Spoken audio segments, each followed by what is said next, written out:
Hey you guys, welcome back to Crazy Quilt and Crafts with SEK. I hope everyone is doing well. I hope everybody out there in the quilt world is blocking. All right, you guys, so this is block number 3, which is the Carpenter Star block from the Barn Star Sampler book.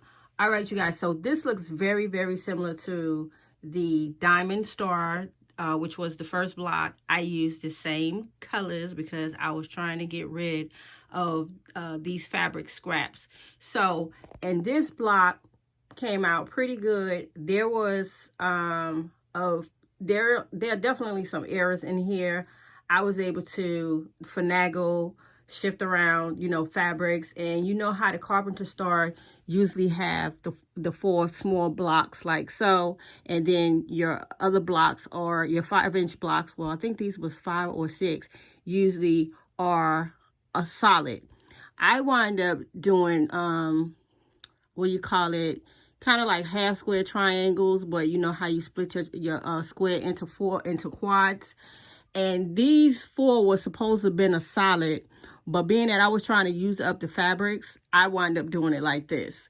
So as I said before, none of my blocks is going to look exactly like the book, but as far as the pattern is concerned, it will be the pattern, but the look will be totally different because I am definitely using fabrics that I don't believe that are in this book, but I'm trying my best to go with certain colors, okay?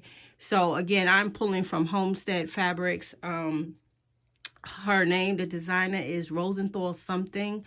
I totally forgot, but I said it in my previous video. So I just wanted to bring you guys a quick show and tell of this block.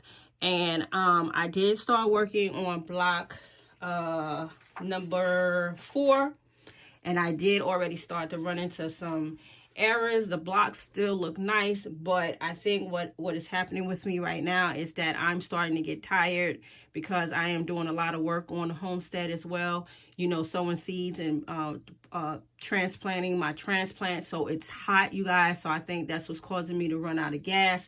And also it's hot.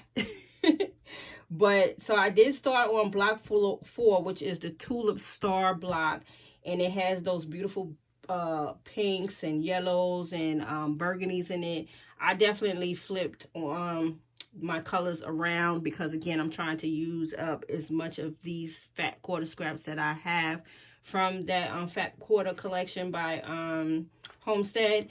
So again, my blocks will definitely be looking a lot different as far as colors. But I did start it, so y'all already know I'm going to figure out some kind of way to get that block done, even though there will be some type of errors in it. So in this block, I did wind up cutting my points. So this is where a lot of my errors went, my points on the ends. But as far as my connections in here, all in here, I did very well on points in here. But when I tried to square up, I lost my point here, and I lost my point here, and I lost my point here. I was able to save that point, but it's okay. Nobody's going to ever see that. But as you can see throughout the rest of the block, my joining, my points were definitely sharp. This one was off. This one was definitely on point. This one was on point. That one was on point. So the rest of the block definitely came together. I think this one winded up being sized down to, I think, 23 by 23. Yeah, that's about right. For some reason, mine's is sizing down to 23 by 23.